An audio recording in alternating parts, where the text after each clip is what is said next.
আজকে আমরা আরেকটা প্রিভিয়াস ইয়ার কোয়েশ্চন আমাদের সম্মুখে রয়েছে। যত তাড়াতাড়ি সম্ভব আমরা এই সম্পূর্ণ কোয়েশ্চন পেপার আপনাদের আজকে দেখাবো। তো এখানে আপনারা সম্পূর্ণ 30 মার্ক আপনারা এখান থেকে আপনারা দেখতে পাচ্ছেন। সম্পূর্ণ 15 মার্কের আমাদের প্যাডাগজি থাকছে, তাছাড়া বাকি 15 মার্ক আমাদের প্যাসেজ থেকে আমাদের আসবে। তো আজকে আমি এই 15 মার্ক এখানে প্যাডাগজিগুলো সলভ করবো, তারপর প্যাসেজগুলো আপনাদেরকে সলভ করে দেখিয়ে দেবো। সুতরাং এর মধ্যে সাথে থাকুন এবং কারেক্ট অ্যান্সার কেউ আপনারা অবশ্যই কমেন্ট বক্সে জানাতে ভুলবেন না। তো দেখুন প্রথম প্রশ্ন কী বলেছে দেখি। একটি প্রাথমিক স্তরের ছাত্রের শোনার এবং বলার ক্ষমতা বাড়ানোর জন্য নিম্নলিখিত কোন কৌশল সবচেয়ে বেশি উপযোগী? প্রাথমিক স্তরে মানে এলপি স্কুলে যে শিশুগুলো রয়েছে তাদের ক্ষেত্রে যদি আমরা শোনা এবং বলা মানে লিসেনিং এবং স্পিকিংয়ের যদি আমরা তাদের শোনার এবং বলার ক্ষমতা যদি আমরা বাড়াতে চাই, তাহলে নিচের কোন পদ্ধতি আমাদের অবলম্বন করতে হবে? গল্পকথন, শ্রুতিলিখন, কবিতা আবৃত্তি না ভাষা পরীক্ষাগার, চরিত্র অভিনয় নাকি খবর পড়া নাকি চরিত্র অভিনয় এবং মিথস্ক্রিয়া? তো এই ক্ষেত্রে কারেক্ট আনসার 121 কী হবে আপনারা একটু দেখুন। তো 121 এটা আপনারা অনেকেই জানেন ভাই। কারেক্ট আনসার কেউ খুব তাড়াতাড়ি আপনারা কমেন্ট বক্সে জানাতে ভুলবেন না।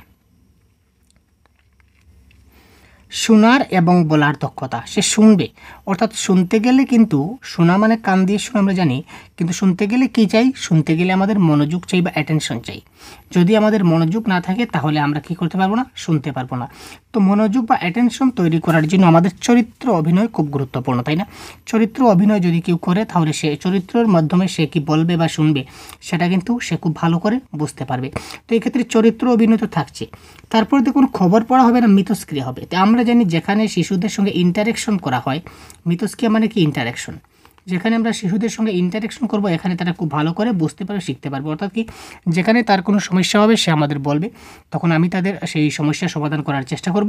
সুতরাং এই ক্ষেত্রে কারেক্ট আনসার আমার কী হচ্ছে? অপশন নাম্বার 4, চরিত্র অভিনয় এবং মিথস্ক্রিয়া ইজ দ্য রাইট আনসার। তারপর দেখি একটি ভাষায় প্রতিকারযোগ্য শিক্ষাদানের লক্ষ্য কী? আপনারা রিমিডিয়াল টিচিংয়ের আমাদের অনেক ক্লাস দেখেছেন। আমরা এই ক্লাসটি দুবার দিয়েছি রিমিডিয়াল ক্লাস। কারণ কি? কারণ এখান থেকে কিন্তু অনেক প্রশ্ন আসে। আমরা একটু আলাদা করে সাজিয়ে আপনাদের জন্য 2টা ক্লাস প্রোভাইড করেছি রিমিডিয়াল টিচিংয়ের প্রতিকারমূলক শিক্ষণের ক্লাস। তো এই ক্লাসের মাধ্যমে আপনারা বলুন তো এই প্রশ্নের কারেক্ট আনসার কী হতে পারে? অর্থাৎ রিমিডিয়াল টিচিংয়ের মূল লক্ষ্য কী? ছাত্রের প্রাথমিক ভুলভ্রান্তিগুলো কাটিয়ে ওঠা, নাকি জ্ঞান বিষয়ক ভুলভ্রান্তি কাটিয়ে ওঠা, না ছাত্রদের মধ্যে আত্মবিশ্বাসের যে বোধ সেটা গড়ে তোলা, নাকি উপরের সবগুলি? তো এই ক্ষেত্রে 122 প্রশ্নের কারেক্ট আনসার কী হবে?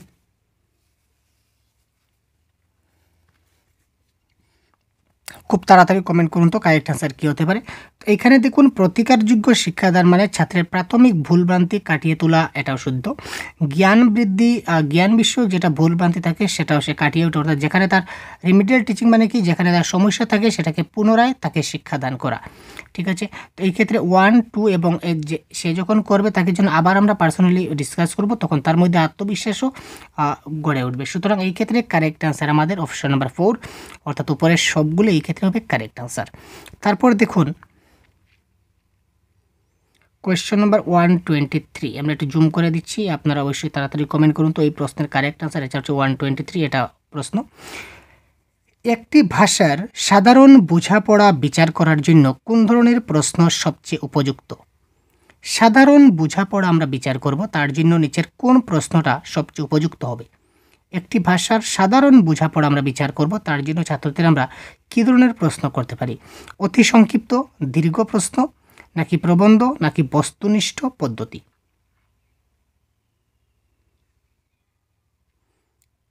দেখুন সাধারণ যখন বোঝাপড়া আমরা করব, সেই জিনিসটা কতটুকু বুঝতে পারলো কিনা না, সাধারণ বেসিক ধারণা যদি আমরা পেতে চাই, তার অতি সংক্ষিপ্ত উত্তর তাকে করতে হবে। যেমন একটা পার্ট, যেমন 3টি মাছের কাহিনী, একটি পার্টটা আমরা পড়াবার পর বললাম বলো তো এই 3টা মাছ যে বলেছিলাম, 3টা মাছের যে কোনো একটি মাছের নাম বলো।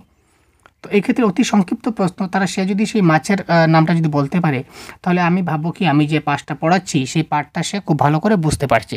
সুতরাং এই ক্ষেত্রে কারেক্ট আনসার আমাদের কী হয়ে গেল? Option number 1 is the right answer. তারপর দেখুন আমরা এবার চলে যাই 124-এ। দেখুন 124 কী বলেছে? শিশুরা ভাষা শিক্ষার জন্মগত ক্ষমতা নিয়ে জন্মায়, এ কথাটা কে বলেছিলেন? এই ধরনের কোটেশন যতগুলো পাবেন সেইগুলো নোট ডাউন করে রাখবেন।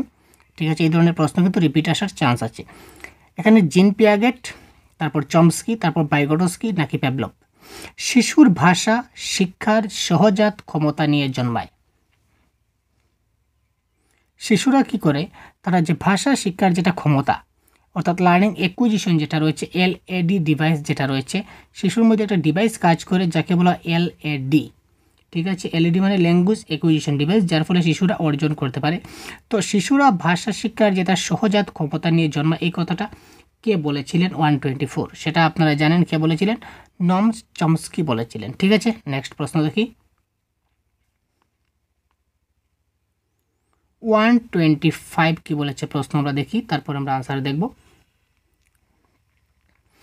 যদি একটি বালিকা হিন্দি ভাষা অঞ্চল থেকে আপনার অঞ্চলে আসে, সে আপনার ভাষা ব্যবহারে ভুল করবে। ঠিক আছে, ধরে নিন আপনার যেটা বিদ্যালয় রয়েছে, বিদ্যালয়টা হচ্ছে বেঙ্গলি মিডিয়াম স্কুল, আপনি একজন বেঙ্গলি মিডিয়ামের টিচার।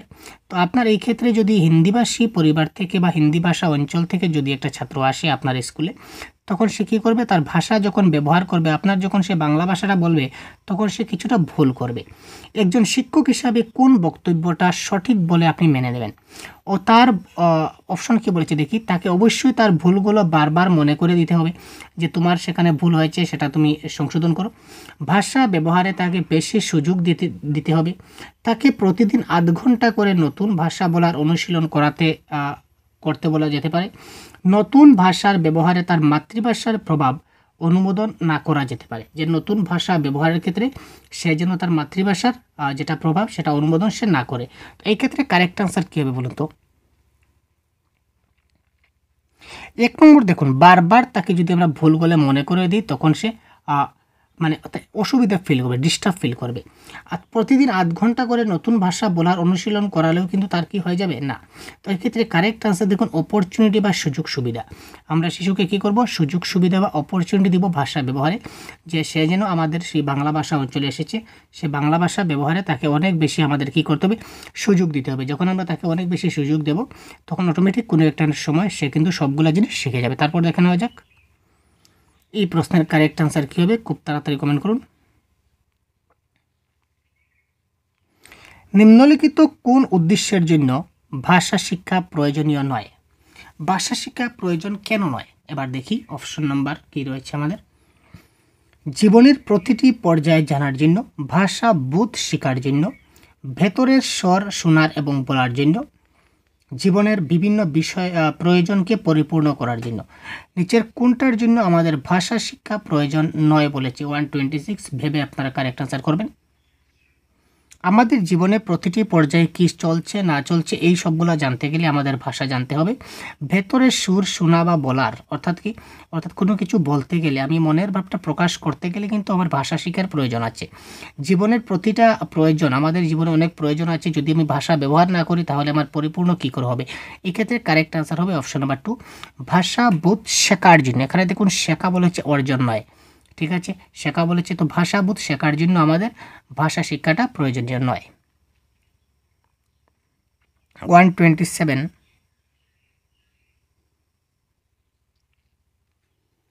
ভাষার পরিপ্রেক্ষিতে নিম্নলিখিতের মধ্যে প্রবন্ধ জাতীয় পরীক্ষার সুবিধা কোনটি? ভাষার পরিপ্রেক্ষিতে নিম্নলিখিতের মধ্যে প্রবন্ধ জাতীয় যেটা পরীক্ষা রয়েছে এটার সুবিধা কোনটি? প্রবন্ধ জাতীয় পরীক্ষা মানে এসে টাইপ যে কোয়েশন আছে, বড় বড় কোয়েশন, অনেক বড় বড় আনসার হয়, সেইগুলার একটা সুবিধা কি? এটি শিশুর চিন্তাভাবনা লিখিত ভাষায় প্রকাশ করার দক্ষতার মূল্যায়নে সাহায্য করে। এটি ছাত্রদের পরীক্ষার জন্য কয়েকটি প্রশ্ন উত্তর তৈরিতে সাহায্য করে। যেহেতু ছাত্রদের কেবল কয়েকটি প্রশ্নের উত্তর দিতে হবে, এভাবে তার পড়ার সময় বাঁচবে। এটি পুরো পাঠ্যক্রম ঘিরে নেবে বা পুরো সিলেবাস কভার হবে, কারিকুলার যেটা রয়েছে কারিকুলাম সেটা কভার হবে। তো এই ক্ষেত্রে কারেক্ট আনসার দেখুন, ছাত্রদের পরীক্ষার জন্য কয়েকটা প্রশ্ন উত্তর তৈরিতে সাহায্য করবে। পরীক্ষার নেগেটিভ ওয়ার্ড এক্সামিনেশন, এখানে রয়েছে কেবল কয়েকটা প্রশ্ন শিখবে যাতে করে তার সময় বাঁচে। কেবল অনলি ওয়ার্ড আমাদের প্যাডাগজি নেগেটিভ। আর পাঠ্যক্রম ঘেরা সেটা কোনো কথা নয়, কারেক্ট আনসার হবে। সে যদি বোর্ড কোয়েশন যদি বা এসে টাইপ কোয়েশন সে যদি লিখে, তবে তার মনের যেটা চিন্তাভাবনা রয়েছে, তার চিন্তাভাবনা তার লিখিত ভাষায় প্রকাশ করতে পারবে, যার ফলে তার ক্রিয়েটিভিটি বৃদ্ধি পাবে, সে একজন সৃজনশীল শিশু হতে পারবে, ক্রিয়েটিভ চাইল্ড হতে পারবে। ঠিক আছে, সুতরাং এই ক্ষেত্রে কারেক্ট আনসার আমাদের কী হয়ে গেল? Option number 1। এবার দেখুন বিশেষভাবে সক্ষম বা দিব্যাঙ্গ শিশুদের প্রয়োজন লিখন দক্ষতার অনুশীলনের জন্য। অর্থাৎ বিশেষভাবে সক্ষম যে শিশু রয়েছে বা দিব্যাঙ্গ শিশু রয়েছে বা হ্যান্ডিক্রাফট শিশু বলতে পারেন, তাদের জন্য কিসের প্রয়োজন হয়? লিখন দক্ষতা অনুশীলন করার জন্য কিসের প্রয়োজন? তাদের ভাবনার মৌলিকতা, প্রতিকায়িত ভাষার ব্যবহার, নাকি সঠিক শব্দ তালিকার ব্যবহার, নাকি সুন্দর হস্তাক্ষর। তো 128 প্রশ্নের কারেক্ট আনসার যদি বলি তাহলে সঠিক শব্দ তালিকার ব্যবহার এই ক্ষেত্রে কারেক্ট আনসার হবে। কারণ সে দিব্যাঙ্গ, সে যদি সঠিক শব্দ তালিকার ব্যবহার যদি সে না জানে তাহলে সে কিন্তু লিখন দক্ষতা অনুশীলন করতে পারবে না। ভাষায় ধারাবাহিক এবং সামগ্রিক মূল্যায়নের জন্য কিসের উপর জোর দিতে হবে? ভাষায় ধারাবাহিক এবং সামগ্রিক যদি আমরা মূল্যায়ন করি তার জন্য কিসের উপর জোর দিতে হবে? সঠিক শব্দ তালিকা, প্রকল্প বা কাজ, সঠিক উচ্চারণ, ভিন্ন প্রেক্ষিতে ভাষা ব্যবহারের সক্ষমতা। তো এই ক্ষেত্রে 129 প্রশ্নের কারেক্ট আনসার কী হবে?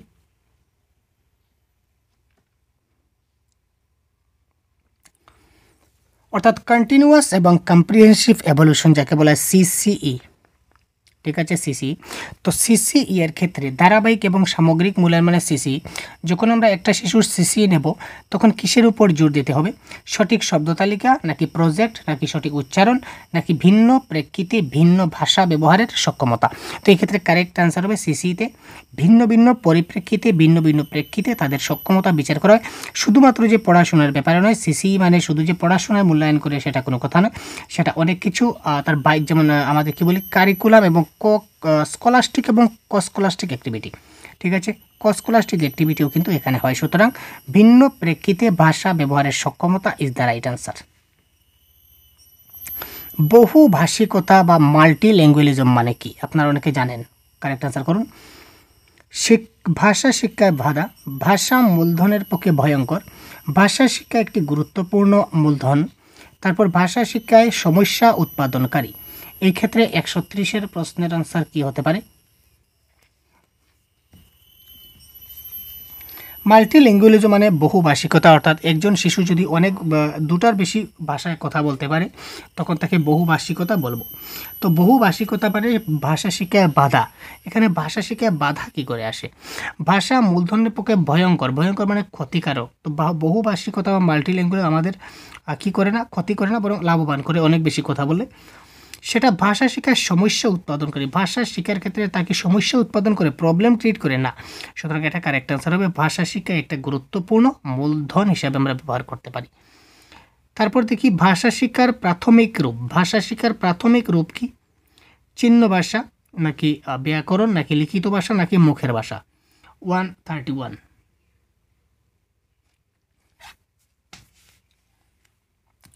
ভাষার প্রাথমিক রূপ হচ্ছে কি? Sign language. আপনারা জেনে রাখবেন ভাষার প্রাথমিক রূপ হবে কি? সাইন ল্যাঙ্গুয়েজ বা চিহ্ন ভাষা যাকে বলা হয়, এটা হবে আমাদের কারেক্ট আনসার। তারপর দেখুন 132, আমরা একটু স্পিডে করছি কারণ সময় কম, তাই কম সময়ে অনেকগুলো প্রশ্ন সলভ করব। গল্প এবং কবিতার কোন প্রেক্ষিতকে আপনি প্রাথমিক স্তরে সবচেয়ে গুরুত্বপূর্ণ বলে মনে করেন?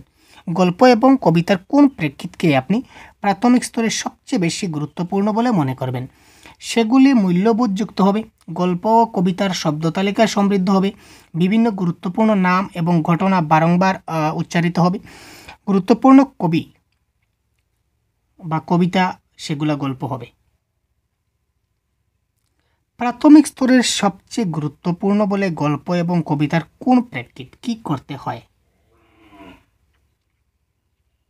গল্প এবং কবিতার সবচেয়ে গুরুত্বপূর্ণ প্রাথমিক স্তরে সেটা হবে কি?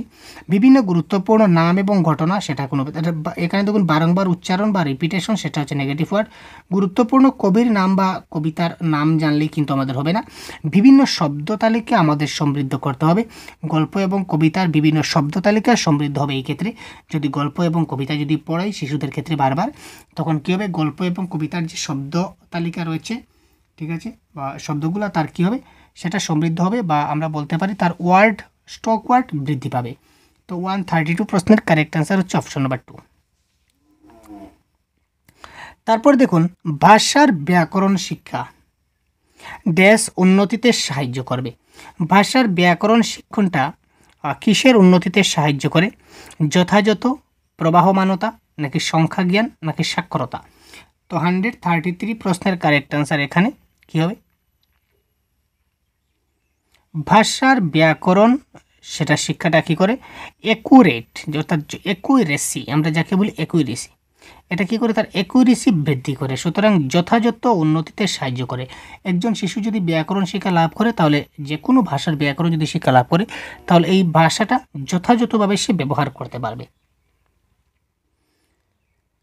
লেখার পরম্পরার সঙ্গে সংযুক্ত কোনটি? লেখার পরম্পরার সঙ্গে সংযুক্ত কোনটি?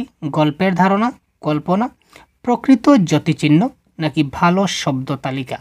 এই ক্ষেত্রে 134 এর কারেক্ট আনসার কী হবে? কোয়েশ্চন নাম্বার, লেখার পরম্পরার সঙ্গে সংযুক্ত কি? গল্পের ধারণা, কল্পনা, প্রকৃত জ্যোতিচিহ্ন, নাকি ভালো শব্দ তালিকা? লেখার পরম্পরার সঙ্গে সংযুক্ত হবে।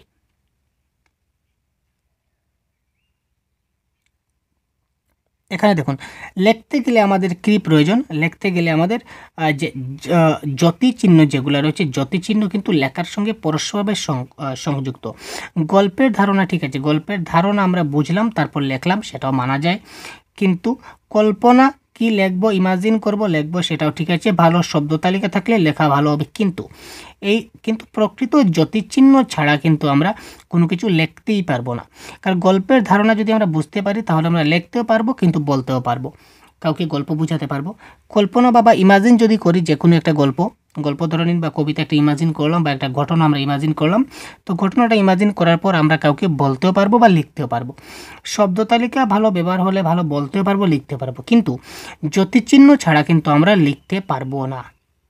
সুতরাং এই ক্ষেত্রে কারেক্ট আনসার কি? প্রকৃত জ্যোতিচিহ্ন।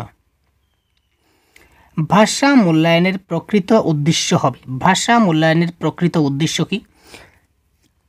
শিক্ষার্থীদের ভুল খুঁজে বের করা, ছাত্রদের কর্মদক্ষতা নিরীক্ষে পদোন্নতি বা প্রমোশন করা, ছাত্রদের সফলতা পরিমাপ করা, পড়ার মধ্য থেকে যাওয়া শূন্যতাকে লক্ষণ দেখে নির্ণয় করা এবং প্রতিকার করা। আমরা যে মূল্যায়ন করি, আমাদের যে মূল্যায়ন বা যে পরীক্ষা হয়, আমরা যেটা বলি এভালুয়েশন, যেটা হয়, পরীক্ষা ঠিক ভাষা বলা হয় না, সেটা নেগেটিভ ওয়ার্ড। আমরা যদি তাকে মূল্যায়ন করি, তো মূল্যায়নের আমাদের প্রকৃত উদ্দেশ্যটা কী আসলে?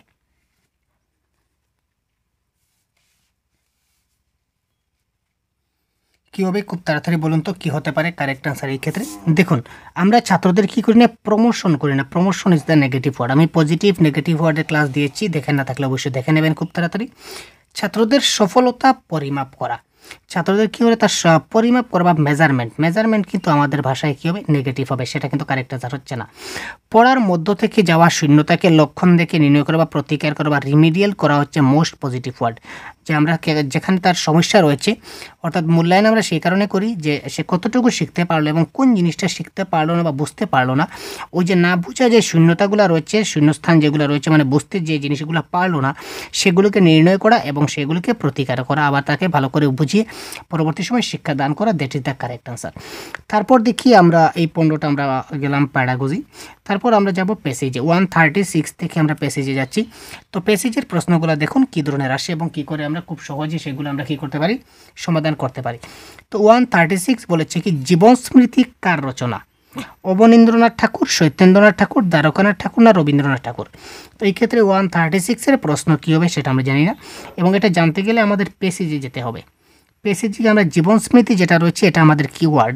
তো জীবন স্মৃতিটা কোথায় রয়েছে এটা আমরা খুঁজবো। এবার দেখুন, জীবন স্মৃতিতে লেখা, এবার এই লাইনটা দেখুন, রবিকার জীবন স্মৃতিতে লেখা, অর্থাৎ জীবন স্মৃতিটা কার রচনা?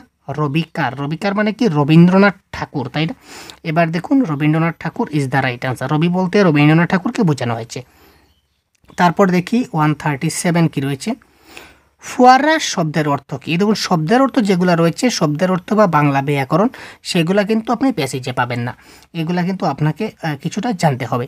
তো ফোয়ারা শব্দের অর্থ কি? ঊর্ধ্বমুখী জলধারা। কারেক্ট আনসার কী হবে? ঊর্ধ্বমুখী জলধারা। এই শব্দের অর্থগুলি আপনারা জেনে নেবেন। এই দেখুন, বাংলা ব্যাকরণের আরেকটি প্রশ্ন চলে আসলো। স্কুল থেকে স্কুল, এই যে পরিবর্তনের প্রক্রিয়ার নাম কি? আদি স্বরালোপ, নাকি স্বরলোপ, নাকি মধ্য স্বরাগম, নাকি অন্তঃস্বরাগম? তো এই ক্ষেত্রে 138 কারেক্ট আনসার কী হতে পারে? একটু ভাবুন এবং কমেন্ট করুন তো। 130 কী হতে পারে ভাই?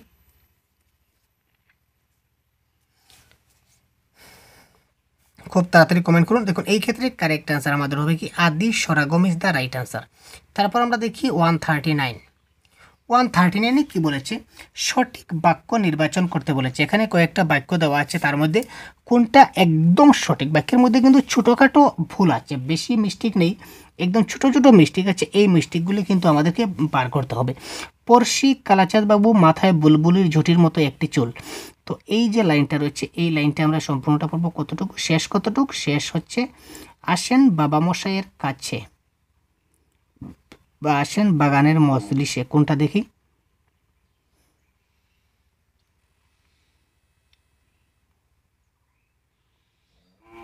কোথায় আমরা একটু দেখবো, এই সম্পূর্ণটা প্যাসেজটা আমরা দেখবো। এই দেখুন, এখানে দেখুন, পড়শি কালাচাঁদ বাবু মাথায় বুলবুলির ঝুঁটির মতো একটি চুল, বুকে একটি ফুল গুজে, গলায় চুনুট করা চাদর ঝুলিয়ে, বার্নিশ করা জুতো পরে, ছিপছিপে দড়ি ঘোরাতে ঘোরাতে হেলে দুলে আসেন বাগানের মজলিসে। ঠিক আছে, এই সম্পূর্ণ লাইনটা ভালো করে দেখলেন।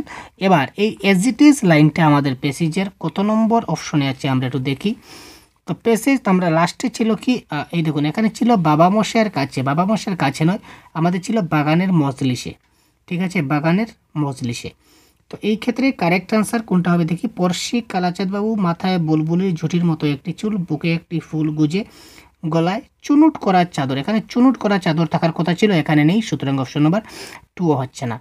তারপরে দেখি অপশন নাম্বার 3, পড়শি কালাচাঁদ বাবু মাথায় বুলবুলির ঝুঁটির মতো একটি চুল, বুকে একটি ফুল গুজে, গলায় চুনুট করা চাদর ঝুলিয়ে, বার্নিশ করা জুতো পরে, চিপচিপে ছড়ি ঘোরাতে ঘোরাতে হেলে দুলে আসেন বাগানের মজলিসে। এটা 100% কারে দেখছি, এটা একটু দেখে নিই কোথায় মিস্টেক রয়েছে। পড়শি কালাচাঁদ বাবু মাথায় বুলবুলির ঝুঁটির মতো একটি চুল, বুকে একটি, এই লাল ফুল, লালটা দেখুন এখানে এক্সট্রা দিয়ে দিয়েছে, কিন্তু আমাদের পেসেজে কিন্তু লাল নেই। আর এবার আমরা দেখে নিই পেসেজে, দেখুন কি বলেছে, এখানে দিয়েছে বুকে একটি ফুল গুজে, এখানে লাল ফুল বলে উল্লেখ নেই, কিন্তু এখানে দেখুন অপশন নাম্বার 4 লাল ফুল দিয়ে দিয়েছে। এটা জিনিসটাকে খুব ভালো করে আপনারা বুঝবেন এবং ডিপলি অ্যানালাইজ করবেন, খুব মনোযোগ সহকারে এই জিনিসগুলো পড়বেন, নাহলে কিন্তু ভুল হয়ে যেতে পারে।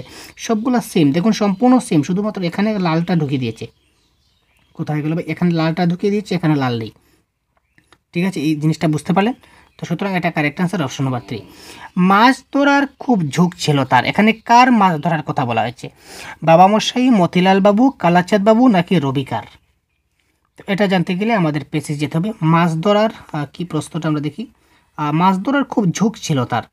তো মাছ ধরার খুব ঝোঁক ছিল, এটা আমাদের কোথায় রয়েছে পেসেজে আমরা একটু দেখি। তো মাছ ধরার খুব ঝোঁক রয়েছে তার, এটা কোথায় রয়েছে, আমরা যদি একটু সম্পূর্ণটা দেখি, সে মাছ ধরার খুব ঝোঁক রয়েছে, এটা আমাদের এই প্যাসেজ থেকে বার করতে হবে লাইনটা। আমিও আপনাদের সঙ্গে খুঁজছি, আপনারা এটা খুঁজুন। তো এই দেখুন, মাছ ধরার খুব ঝোঁক ছিল তার, এই দেখুন পেয়ে গেলাম, মাছ ধরার খুব ঝোঁক ছিল তার। তো এবারে এটা কথাটা কে বলেছিলেন, কথা হচ্ছে, প্রতি শনিবার অফিস ছুটির পর মতিলাল বাবু চলে আসেন বাবামশাইয়ের কাছে। মাছ ধরার খুব ঝোঁক ছিল তার, অর্থাৎ এখানে কে আসতেন, মতিলাল বাবু আসতেন বাবামশাইয়ের কাছে। কারণ মতিলাল বাবু কেন আসতেন, কারণ মাছ ধরার খুব ইচ্ছা ছিল বা ঝোঁক ছিল। তো এটা কার ইচ্ছা ছিল, মতিলাল বাবু ইজ দ্য রাইট আনসার। তো অপশন নম্বর মতিলাল বাবু, অপশন নম্বর মতিলাল বাবু, এটা কোথায় রয়েছে, এই দেখুন অপশন নম্বর 2তে রয়েছে মতিলাল বাবু, সুতরাং মতিলাল বাবু হবে আমাদেরকে এই ক্ষেত্রে কারেক্ট আনসার। তারপর দেখি পরবর্তী প্রশ্ন কি বলেছে, 141 পরবর্তী প্রশ্ন বলেছে কি, ভাগবতকে, ভাগবত একজন সহিস, মালি, ধোপি নাকি রাজার সরকার, এটা রাজার সরকার হবে। তো 141 ভাগবতকে, তো ভাগবতকে আমরা একটু দেখি, ভাগবতকে পেসেজে দেখি, ভাগবত যে শব্দটা রয়েছে, ভাগবত কোথায় রয়েছে আমরা একটু খুঁজবো পেসেজে। দেখুন এই দেখুন ভাগবত, ঠিক আছে, ছোটবেলায় বাবা মহাশয়ের শখের বাগানে কেউ আমরা ঢুকতে পেতুম না, ভাগবত মালির দাপটে। তার মানে ভাগবত কে ছিল, একজন মালি ছিল, সুতরাং option number mali is the right answer. দেখতে পাচ্ছেন কত সহজে আমি প্রশ্নগুলোর আনসারগুলো আপনাদেরকে দেখিয়ে দেওয়ার চেষ্টা করছি প্রিভিয়াস ইয়ার কোয়েশন থেকে। তো এই ধরনের যদি আপনারা প্র্যাকটিস করুন বা ট্রিক করুন, তাহলে অবশ্যই আপনারা একটা ভালো নম্বর ক্যারি করতে পারবেন। তারপর দেখি, বিকেলে স্কুল থেকে সব ছেলে ফিরে এলে তখন আবার সবাই একসঙ্গে হয়ে ড্যাশ করি, এখানে শূন্যস্থান পূর্ণে কী হবে সেটা বলতে হবে। তো বিকালে স্কুল থেকে সব ছেলে ফিরে এলে, এই লাইনটা আমরা একটু প্যাসেজে গিয়ে আমরা এই লাইনটা খুঁজব।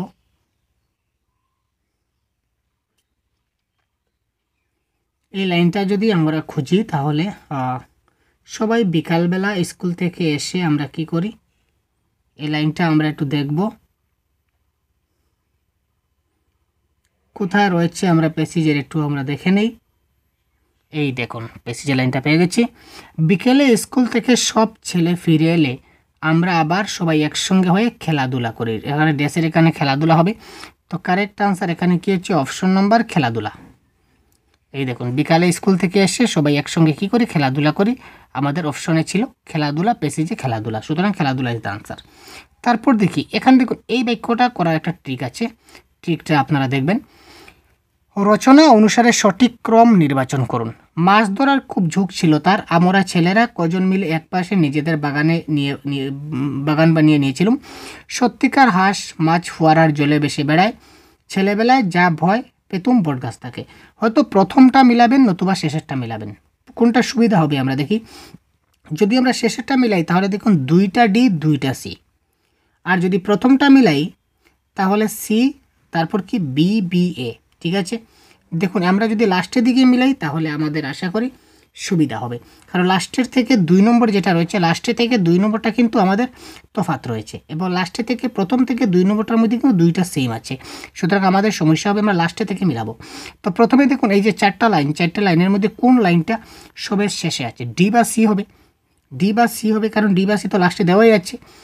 ভোরবেলায় যা ভয় পেতুম বটগাছটাকে। সত্যিকার হাঁস মাছ ফোয়ারার জলে ভেসে বেড়ায়।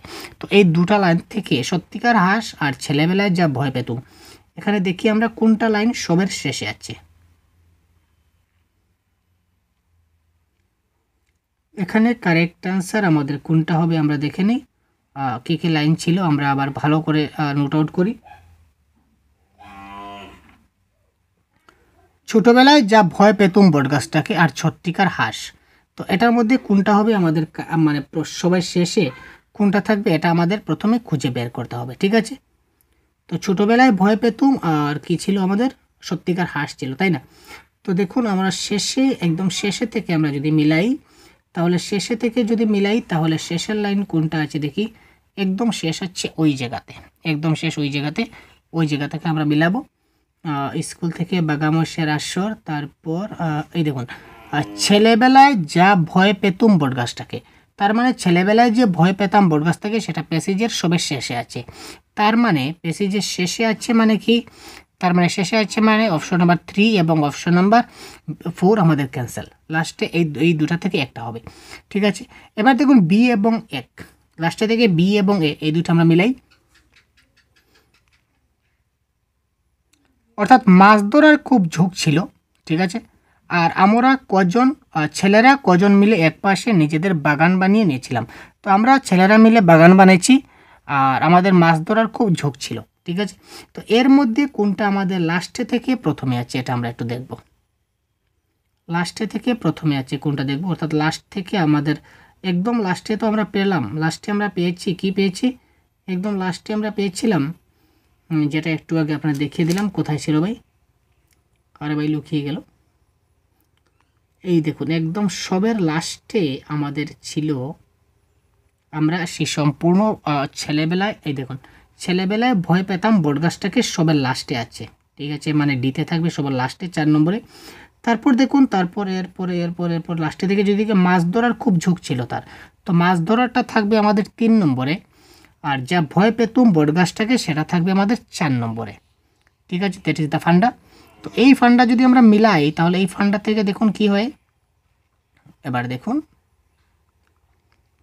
যা ভয় পেতুম বটগাছটাকে এটা 4 নম্বরে, আর মাছ ধরার খুব ঝোঁক ছিল এটা ছিল আমাদের 3 নম্বরে। তো লাস্টে ছিল আমাদের ডি তো ঠিক আছে, তারপরে আমাদের এ চলে আসলো। তো ডি এর ঠিক ইমিডিয়েট পরে আমাদের এ আসছে লাস্টে থেকে, সুতরাং option number 2 is the right answer. ঠিক আছে, আশা করি বুঝতে পারছেন। তারপর দেখি তারপর আরেকটা আমাদের প্যাসেজ। তো এই প্যাসেজ থেকে আমাদের আরও 6টা প্রশ্ন দেখব। এই প্যাসেজ থেকে দেখব সঠিক বাক্য নির্বাচন করুন। যে জমিতে চাষ করা যায় অথচ চাষ করা হচ্ছে না তাকে বলা হয় ক্ষেত্রভূমি। যে জমিতে চাষ করা হয় বা চাষ করা হচ্ছে তাকে বলা হয় ক্ষেত্রভূমি। এখানে দেখুন একটু ডিফারেন্স আছে, কিন্তু সম্পূর্ণ বাক্যটা আমাদেরকে খুব ভালো করে দেখতে হবে। 144। তো যে জমিতে চাষ করা যায় বা চাষ করা যায় না, এই ধরনের লাইনটা আমাদের কোথায় আছে আমরা দেখি।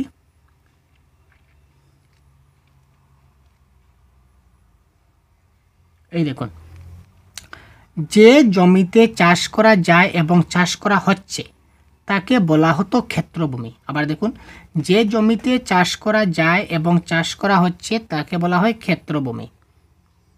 এবার দেখুন, যে জমিতে চাষ করা যায় এবং চাষ করা হচ্ছে তাকে বলা হতো ক্ষেত্রভূমি। একদম অ্যাজ ইট ইজ আমরা যেটা পেয়েছি সেটাই আমাদের কারেক্ট আনসার। একটু মিস্টেক হলে কিন্তু হবে না। তো এই ক্ষেত্রে কারেক্ট আনসার আমাদের কি হয়ে যাবে? কারেক্ট আনসার হবে option number 2 is the right answer. তারপর দেখুন, হাট বাজার কোন সমাস। তো হাট বাজার কোন সমাস, এটা কিন্তু আমরা প্যাসেজে পাবো না, কারণ বাংলা ব্যাকরণের প্রশ্ন আপনারা জানেন। তো হাট বাজার কোন সমাস আপনারা বলুন তো, সমাসের ক্লাস আপনারা দেখেছেন নিশ্চয়। তো হাট বাজার, হাট এবং বাজার সেটা কি হবে? সেটা হবে আমাদের কি দ্বন্দ্ব সমাস ইজ দ্য রাইট আনসার। ঊষর শব্দের বিপরীত শব্দ কি? ঊষর শব্দের বিপরীত শব্দ কি? উত্তাপ, উত্তরমৈন, নাকি উত্থিত, নাকি উর্বর? 146। ঊষর শব্দের বিপরীত শব্দ হচ্ছে কি? উর্বর। ঠিক আছে। প্রাচীন বাংলায় মার্গের অপর নাম কি? তো প্রাচীন বাংলায় মার্গের অপর নাম কি সেটা আমরা পেয়েছি, যে একটু খুঁজি কোথায় রয়েছে। এই দেখুন, প্রাচীন বাংলায় যাকে বলা হতো মার্গ, এখন বর্তমানে তাকে কি বলা হয়? বাট বলা হয়। তো কারেক্ট আনসার এখানে কি হবে? এখানে হবে বাট। সুতরাং 147 অপশন নাম্বার 1 বাট রয়েছে, সুতরাং but is the right answer. তারপর দেখি, খিল বলতে বোঝায় উর্বর জমি, চাষের অযোগ্য জমি, নাল জমি, নাকি 2 একর জমি? তো 148। আমরা কি বলেছিলাম? প্রশ্ন বলেছিল খিল, তাই না? তো খিল যে শব্দ, এই শব্দটা কোথায় রয়েছে দেখুন তো। এই দেখুন পেয়ে গেছি। যে জমি চাষের অযোগ্য তাকে বলা হয় খিল। ঠিক আছে, চাষের অযোগ্য হতে হবে, কিন্তু চাষের যোগ্য নয়। সুতরাং যে জমি চাষের অযোগ্য, অর্থাৎ খিল বলতে আমরা কি বুঝি? চাষের অযোগ্য জমি। 148 option number 2 is the right answer. দেখলেন কি করে আমরা প্যাসেজ থেকে বের করছি। প্রাচীন বাংলায় চলাচলের রাস্তাকে কি বলা হতো? জনিকা, আল, বাটক, না নালভো? প্রাচীন বাংলায় চলাচলের যেটা রাস্তা ছিল, এই রাস্তাকে আমরা কি বলবো? দেখুন, বাটক বলতে চলাচলের রাস্তা বোঝাতো। এই দেখুন, এটা ক্লিয়ার করে লেখা আছে, বাটক বলতে চলাচলের রাস্তা বোঝাতো ইজ দ্য রাইট আনসার। ঠিক আছে, তো চলাচলের রাস্তা ইজ দ্য রাইট আনসার, বাটক। তো এই ক্ষেত্রে বাটক হবে আমাদের কি কারেক্ট আনসার, অপশন নাম্বার 3। তারপর দেখুন, আবস্কর স্থানকে আজকের বাংলায় কি বলে? আবস্কর স্থানকে আজকের বাংলায় কি বলে? এলাকা, অরণ্য, আস্তাকুড়, নাকি জনপদ? তো এই ক্ষেত্রে কারেক্ট আনসার পেসেজে যাই। দেখুন, আবস্কর স্থান ছিল কি? আস্তাকুড়। তো কারেক্ট আনসার এখানে কি হবে? কারেক্ট আনসার হবে আস্তাকুড়, অর্থাৎ option number 3 is the right answer. দেখতে পাচ্ছেন কত সহজে আমরা খুব কম সময়ে আমরা সম্পূর্ণ প্রশ্নপত্র আপনাদের দেখিয়ে দিলাম। ঠিক আছে, তো পরবর্তী অন্য একটা ক্লাস খুব শীঘ্রই নিয়ে আসবো আপনাদের জন্য। সাথে থাকবেন। সম্পূর্ণ ক্লাসটা দেখার জন্য অসংখ্য ধন্যবাদ আপনাদের। তো যদি কোনো কনফিউশন থাকে অবশ্যই কমেন্ট বক্সে জানাতে ভুলবেন না। ভালো থাকবেন, সুস্থ থাকবেন, আমাদের সঙ্গে থাকবেন।